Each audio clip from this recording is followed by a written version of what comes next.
Severe biology classes Dholpur में आपका पुनः स्वागत है।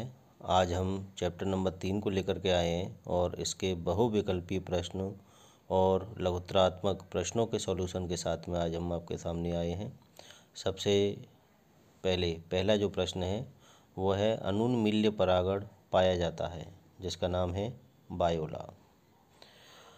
कदम्ब में परागण किसके द्वारा होता है? तो उसका सही उत्तर है चमगादड़। त्रिक संलयन के फलस्वरूप विकसित होता है, इसके फलस्वरूप जो विकसित होता है वो है भ्रूणपोष। बीजावरण का विकास किस भाग से होता है? तो ये विकास होता है अपना अध्यावरण से। द्विनिषेचन की खोज किस वैज्ञानिक ने की थी? तो उस वैज्ञानिक का नाम है रॉबर्ट हुक। अब हम लघुत्तरात्मक प्रश्नों की ओर चल रहे हैं। सबसे पहला जो प्रश्न है कि विषम वर्तिकात्व से आप क्या समझते हैं? विषम वर्तिकात्व से आप क्या समझते हैं?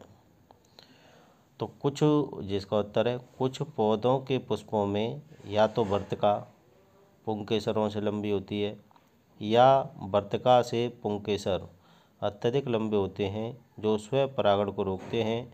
इस व्यवस्था को विषम वर्तिकात्व कहते हैं। दूसरा प्रश्न है समकाल परिपक्वता एवं विषमकाल परिपक्वता में क्या अंतर है? इसमें विभेद लिखना है हमें।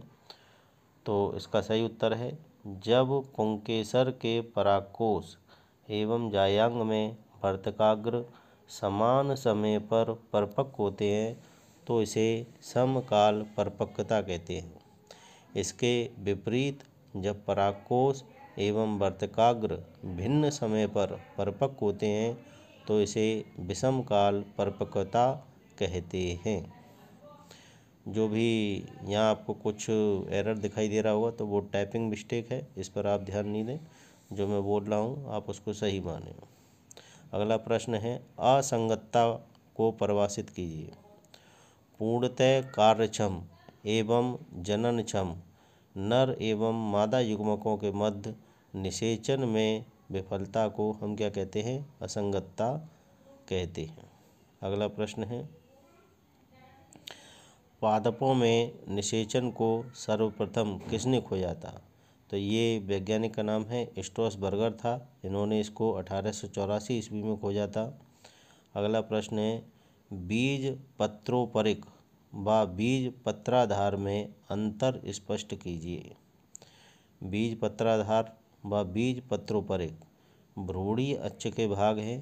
भ्रूणीय अक्ष का बीजपत्र से जुड़ाव से नीचे का भाग बीज पत्राधार कहलाता है व इसके नीचे मूलांकुर स्थित होता है। दूसरी ओर भ्रूणीय अक्ष का बीजपत्र से जुड़ाव से ऊपर का हिस्सा बीज पत्रोपरिक कहलाता है, जिसके ऊपर परांकुर स्थित होता है। अगला प्रश्न है अपना एरिल एवं कैरनकल में अंतर बताइए। सबसे पहले हम बात कर रहे हैं एरिल की। एरिल जो है कुछ पौधों में बीजांड के चारों ओर पाए जाने वाला एक मांसल आवरण है, जैसे लीची में। अब कैरनकल की बात करें तो यूफोबिरियसी कुल के कुछ पादपों में बीजांड द्वार वाले छोर पर पाई जाने वाली सफ़ेद रंग की जो संरचना होती है उसे हम क्या कहते हैं? कैरनकल कहते हैं। जैसे अंडी, जैसे हम अरंड कहते हैं और सामान्य भाषा में अंडी के नाम से इसको जानते हैं।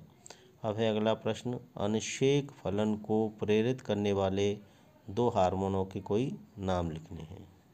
तो अनिषेक फलन की क्रिया को जो प्रेरित करते हैं उन दो हार्मोनों का नाम है ऑक्सिन और जिबरेलिन। अगले प्रश्न की ओर चलते हैं बीज अंकुरण के समय परांकुर किसका निर्माण करता है? बीज अंकुरण के समय परांकुर किसका निर्माण करता है? तो इसका उत्तर है बीज अंकुरण के समय जो परांकुर है वो प्ररोह तंत्र का निर्माण करता है। अगला प्रश्न है विकासशील भ्रूण अपना पोषण किससे प्राप्त करता है? विकासशील भ्रूण अपना पोषण भ्रूणपोष से प्राप्त करता है। जब अंकुरण की जब क्रिया होती है तो अंकुरण की क्रिया से पहले और अंकुरण के समय उसे पोषण की आवश्यकता होती है, तो वो अपना पोषण जो है वो भ्रूणपोष से प्राप्त करता है। अगला प्रश्न है, परागकण लंबे समय तक संरक्षित क्यों रहते हैं? तो परागकण की बाह्य भित्तियों में स्पोरोपोलिन उपस्थित होता है। इसके कारण आसानी से इसका भौतिक और जैविक क्षरण नहीं होता, इसलिए परागकण लंबे समय तक सुरक्षित बने रहते हैं। अगला प्रश्न, स्वपरागण का एक उदाहरण लिखिए। तो जो मटर है उसमें स्वपरागण की क्रिया होती है। पर परागण का एक उदाहरण दीजिए। पर परागण में हम बात करते हैं तो पर परागण का उदाहरण है पेटूनिया। स्वक युग्मन से आप क्या समझते हैं? तो स्वक युग्मन, जब एक पुष्प के परागकण उसी पुष्प की वर्तिकाग्र पर पहुंचते हैं, अर्थात पुष्प अपने ही परागकण द्वारा परागित होता है, तो ये स्वक युग्मन कहलाता है। अगला प्रश्न है, उभयलिंगता किसे कहते हैं? जब एक ही पौधा नर और मादा पुष्प अलग अलग धारण करता है तो इसे उभयलिंगता कहते हैं। अगला प्रश्न है, एक लिंगता किसे कहते हैं? जब पौधे पर एक ही प्रकार के पुष्प या नर अथवा मादा पाए जाते हैं तब इसे एक लिंगता कहते हैं।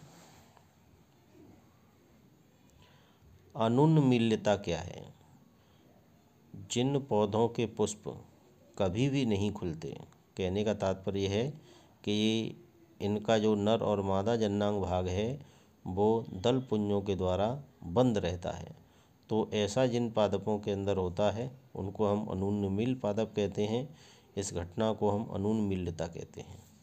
अगला है, अनुन्मील्यता के कोई दो उदाहरण लिखने हैं। तो इसका उदाहरण है बायोला और कनकोआ। अनशेक फल क्या है? ये वह क्रिया है जिसमें निषेचन के विकसित हुए बीज रहित फल अनिषेक फल कहलाते हैं। निषेचन के बिना विकसित हुए बीज रहित फल अनिषेक फल कहलाते हैं। यहाँ मिस्टेक है थोड़ी सी। किसी एक द्विबीजपत्री ब्रूडपोषी बीज का एक उदाहरण देना है, तो उसका उदाहरण है अरण। कूट फल किसे कहते हैं? ऐसे फल जिनके निर्माण में अंडाशय के साथ साथ पुष्पों के अन्य भाग जैसे बाह्यदल, दल, पुष्पासन आदि भी भाग लेते हैं, कूट फल कहलाते हैं। अगला प्रश्न है, कूट या आवासी फलों के कोई दो उदाहरण देने हैं। तो इनका जो उदाहरण है वो है सेब और दूसरा उदाहरण है कटहल। अगला प्रश्न है, लघु बीजाणु चतुष्क की गुणता। लघु बीजाणु चतुष्क की गुणता क्या होगी? तो लघु बीजाणु जो चतुष्क हैं वो कैसे होते हैं? अगुणित प्रकार के होते हैं, हैप्लॉइड प्रकार के होते हैं ना। अगला प्रश्न है, परागकण की कौन सी कोशिका बड़ी, प्रचुर पोषक युक्त व अनियमित आकार के केंद्रक वाली होती है? तो ये जो कोशिका है इस कोशिका को हम कायिक कोशिका कहते हैं, या इसी को हम वर्धा कोशिका के नाम से भी हम जानते हैं। अब बीजांड का वह स्थान जहाँ बीजांड व्रंत जुड़ा रहता है तो वो क्या कहलाएगा? हाइलम।